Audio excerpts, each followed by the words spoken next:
Assalamualaikum warahmatullahi wabarakatuh. Alhamdulillahirabbil alamin. Hamdan yuwafi ni'amaka fi mazidah. Ya Rabbana lakal hamdu kama yanbaghi li jalali wajhikal karim wa azimi sultanik. Allahumma shalli ala Muhammad wa ala ali Muhammad wa ala alihi wa sahbihi wa man tabi'ahum bi ihsan ila yaumiddin. Amma ba'd. Alhamdulillah sobat ikhwah fillah sekalian yang dirahmati Allah, insyaallah izinkanlah ana Al-Fakir ini sedikit berbagi tentang sebuah kisah hidup dari ana pribadi, pengalaman ana pribadi ketika waktu kuliah. Waktu itu kuliah di 3 perawatan sekitar 8 tahun silam. Dan kisah ini adalah kisah dari ana pribadi. Kalau misalnya ada yang salah nanti mohon dikoreksi. Kalau misalnya ada yang kurang silahkan juga ditambahkan. Jadi ini murni semata dari ana pribadi, dari Al-Fakir pribadi, bukan berarti ana yang paling benar, karena kebenaran Allah dari Allah SWT. Jadi pada saat ana masih kuliah itu, waktu dulu diploma 3 keperawatan itu, ana sempat mendapat pertanyaan dari teman-temannya saya itu.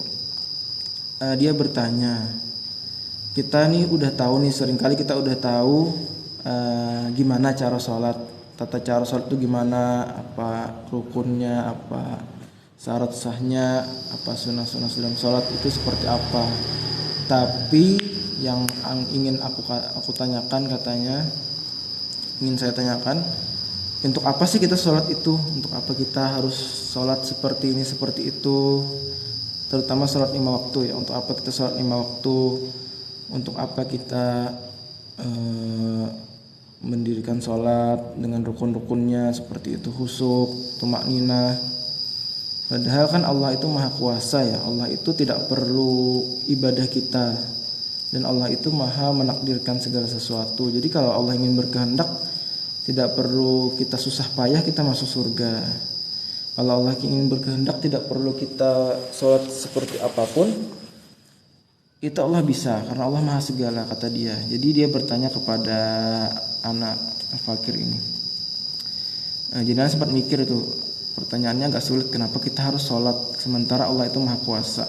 Apa yang Allah kehendaki pasti terjadi, seperti itu. Kalau Allah kehendak kita masuk surga, ya masuk surga. Akhirnya ana coba untuk berbagi pengetahuan ana dan pengalaman ana sendiri terkait dengan pertanyaan tersebut. Ada 3 jawaban yang ana sampaikan pada saat itu, sekitar 8 tahun silam itu. Yang pertama, mengapa kita harus sholat?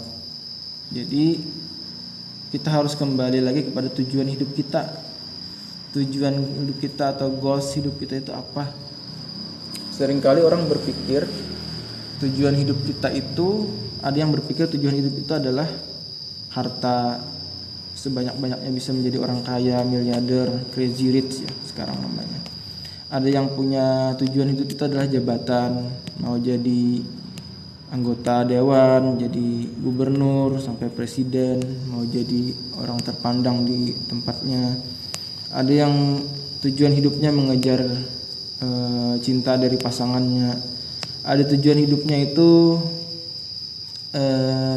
mendapatkan prestasi setinggi-tingginya atau gelar yang panjang dari profesor, doktor dan sebagainya, sampai banyak gelar lah. Anda pernah baca itu ada yang sampai 50 gelar yang memecahkan rekor itu. Tapi ternyata Allah Subhanahu wa taala, Tuhan semesta alam, Rabbul Alamin, itu sudah menyampaikan tujuan hidup kita itu ternyata bukan itu. Tujuan hidup kita itu adalah seperti kata Allah dalam Quran surah Az-Zariyat ayat 56, A'udzubillahi minasyaitonirrajim. Wa ma khalaqatul jinna wal ins illa liya'budun. Tidaklah aku ciptakan jin dan manusia kecuali beribadah kepadaku, kata Allah, beribadah kepada Allah. Jadi itulah tujuan hidup kita, beribadah kepada Allah.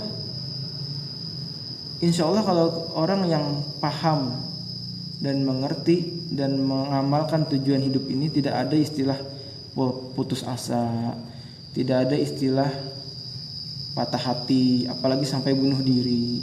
Karena tujuan hidup kita bukan dunia, bukan harta, tata, jabatan, gelar, titel. Tapi tujuan hidup kita ya tadi beribadah kepada Allah, karena kita ini adalah Abdullah, hamba Allah. Hamba itu artinya dalam bahasa kasarnya budak ya, atau orang yang siap diperintah, pelayan Allah. Makanya tujuan kita itu adalah beribadah kepada Allah, menghambakan diri pada Allah, selesai. Makanya kita lihat orang-orang ateis, orang-orang yang tidak beragama atau yang tidak beriman kepada Allah dan Rasulnya itu mudah mereka putus asa, bunuh diri. Mungkin banyak membaca berita ya, mereka yang di negara-negara luar yang non muslim itu mereka pintar-pintar maju-maju, tapi tingkat bunuh dirinya tinggi. Putus asa sedikit bunuh diri, tidak lulus universitas favorit bunuh diri, tidak dapat pekerjaan bergengsi bunuh diri, minimal depresi lah. Jadi angka depresi kita juga tinggi lumayan ya. Jadi kenapa kita harus sholat 5 waktu? Karena itu adalah salah satu tujuan hidup kita, yaitu beribadah kepada Allah. Nah, itu jawaban pertama ana kepada teman ana itu, teman dari teman ana itu. Beliau ikhwan laki-laki. Kemudian yang kedua, mengapa kita harus sholat? Allah sudah tegaskan bahwasanya kita beribadah itu sebenarnya adalah bentuk syukur kita kepada Allah. Loh, kok bisa syukur ya? Katanya tadi itu bentuk penghambaannya. Jadi kita sendiri sudah sadarkan, kita sudah sadari bahwasanya kita di dunia ini, bayangkan kita bisa bernapas pada hari ini, bisa melihat pada hari ini, bisa mendengar pada hari ini, bisa mencium pada hari ini, bisa berdiri pada hari ini, itu sungguh-sungguh nikmat yang luar biasa. Bayangkan, teman-teman, sobat-sobat sekalian, ada nggak yang mau menukarkan matanya sebelah dengan harga 1 miliar atau harga 1 triliun lah, atau harga berapa lah, mau nggak? Ana yakin tidak ada yang mau ya, tidak ada yang mau menukarkan sebelah matanya untuk uang yang begitu banyak menurut hitungan kita biasa ini. Belum lagi kita punya hidung, telinga, mulut, bisa bicara. Banyak teman-teman kita, saudara-saudari kita yang mengalami kekurangan, tapi mereka tetap bahagia. Jadi untuk kita mensyukuri nikmat Allah itu, bisa melihat, bisa mencium, bisa mendengar, bisa berjalan, bisa sehat pada hari ini, itu salah satunya adalah dengan kita beribadah kepada Allah. Dan di salah satunya adalah sholat 5 waktu tadi. Allah cuma minta kita 5 waktu saja yang wajib. Kalau mau yang sunnah silahkan, untuk menambah cinta Allah kepada kita. Tapi yang wajib itu cuma 5 kali saja. Itu luar biasa dibanding dengan nikmat Allah yang kita dapatkan, bisa mencium, bisa menghirup oksigen. Bayangkan waktu Covid kemarin ya, anak kan perawat, melihat bagaimana klien-klien pasien-pasien yang kesulitan bernapas, kelangkaan oksigen itu luar biasa. Ternyata oksigen yang kita hirup, keluarkan, itu sudah lumayan banyak yang harus kita perjuangkan waktu Covid itu. Pasti orang yang pernah menjadi penyintas Covid dengan gejala yang berat atau gejala sedang, sesak nafas, perlu oksigen, itu memaknai sendiri bagaimana nikmat Allah terhadap nafas dan oksigen itu.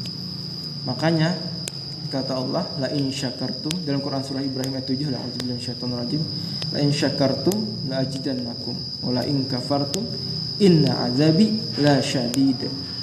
Barang siapa yang bersyukur kepada Allah, maka Allah akan tambahkan.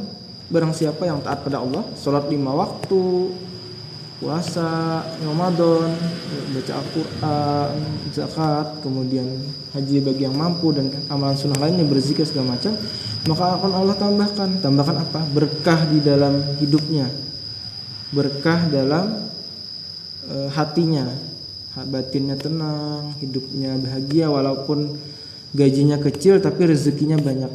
Paham ya?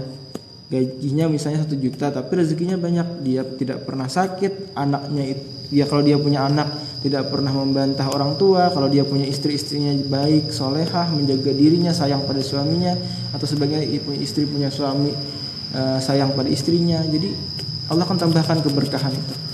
Tapi kata Allah, barang siapa yang kafir, barang siapa yang kufur, ingkar pada nikmat Allah, sudah Allah beri oksigen, soal mata, hidung, telinga yang sehat walafiat, tapi kita ingkar, tidak mau sholat 5 waktu, tidak mau puasa Ramadan, tidak mau bayar zakat, tidak mau berzikir, tidak mau menjauhi larangan Allah, maka Allah ingatlah sesungguhnya azab Allah itu sangat berat, sangat pedih. Jadi azab Allah bisa juga berarti keberkahan dicabut. Dia kaya raya, dia banyak follower, tapi dia malah depresi, memikirkan uang dan segala macam.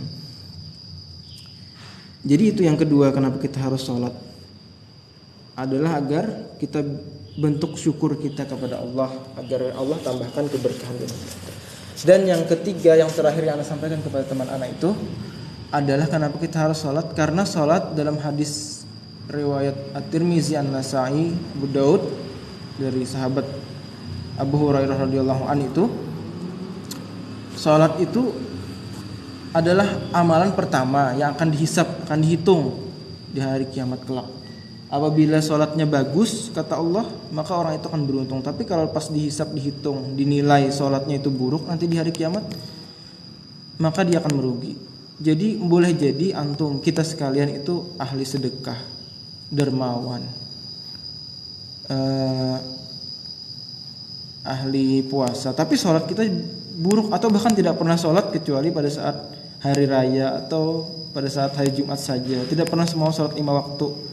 Maka boleh jadi amalan kita yang lain tadi, yang ahli sedekah, ahli puasa,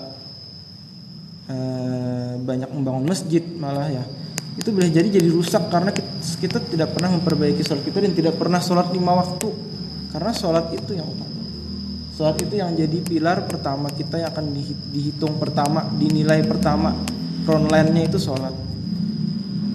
Jadi itulah 3 alasan kenapa kita harus sholat 5 waktu. Yang pertama, tujuan hidup kita beribadah kepada Allah saja, karena tujuan hidup kita adalah beribadah kepada Allah. Yang kedua, itu sebagai bentuk syukur kita kepada Allah atas nikmat yang kita peroleh pada hari ini dan sebelumnya dan yang akan nanti kita peroleh. Dan yang ketiga, karena sholat adalah amalan pertama yang akan dihisab. Sia-sia amalan kita yang lain, karena kalau sholat kita itu rusak, kalau kita tidak pernah sholat 5 waktu atau malas sholat 5 waktu. Bahkan di Al-Quran disebutkan orang sholat 5 waktu itu, orang yang munafik itu cirinya adalah sholat dengan kusala, orang yang malas untuk sholat. Demikian yang mungkin bisa Ana Fakir nih sharing dari pengalaman hidup Ana. Apabila dirasa bermanfaat, silahkan untuk dimaknai dan dibagikan. Apabila itu memang benar, tapi apabila ada kekurangan atau kesalahan, mohon dikoreksi, mohon dikomentari atau diperbaiki. Karena ini memang murni pengalaman hidup Ana, pengetahuan Ana yang mungkin masih jauh dari benar dan cukup baik. Sendiri Ana bukan ulama, Ana bukan ustadz, Ana hanyalah hamba Allah yang berusaha untuk membagikan pengalaman hidup Ana. Demikian, wabillahi taufiq wal hidayah wa ridha wal inayah. Wassalamualaikum warahmatullahi wabarakatuh. Syukran jazakumullah khairan.